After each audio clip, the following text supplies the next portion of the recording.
ખીમાણા ગામના national highway પર સામાન્ય વરસાદમાં પાણી ભરાયા. સ્થાનિકો ત્રસ્ત. કાંકરેજ તાલુકા ખીમાણા ગામે નેશનલ હાઈવેના નાળામાં વરસાદી પાણી ભરાવાની સમસ્યા વકરી. નાળા પાસે બેંક ઓફ બરોડા શાખાની સામે અને દૂધ મંડળી આગળ થોડો વરસાદ પડતા જ પાણી ભરાયા છે.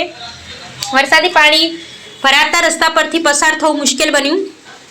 સ્થાનિકો અને વાહન ચાલકોને દરરોજ ભારે હાલાકીનો સામનો કરવો પડે છે. પાણીમાં બાઇક સ્લીપ થવા અને કારો બંધ પડવાની ઘટનાઓ પણ વારંવાર બને છે. ગ્રામજનોનો આક્ષેપ છે કે છેલ્લા ઘણા વર્ષોથી તંત્ર દ્વારા પાણી નિકાલની કોઈ વ્યવસ્થા કરવામાં આવી નથી. દર ચોમાસે આ જ પરિસ્થિતિનું પુનરાવર્તન થતા લોકોમાં ભારે રોષ જોવા મળી રહ્યો છે. બેંક અને દૂધ મંડળી આગળ પાણી ભરાતા ગ્રાહકો અને પશુપાલકો પાણીમાંથી પસાર થવાની ફરજ પડે છે.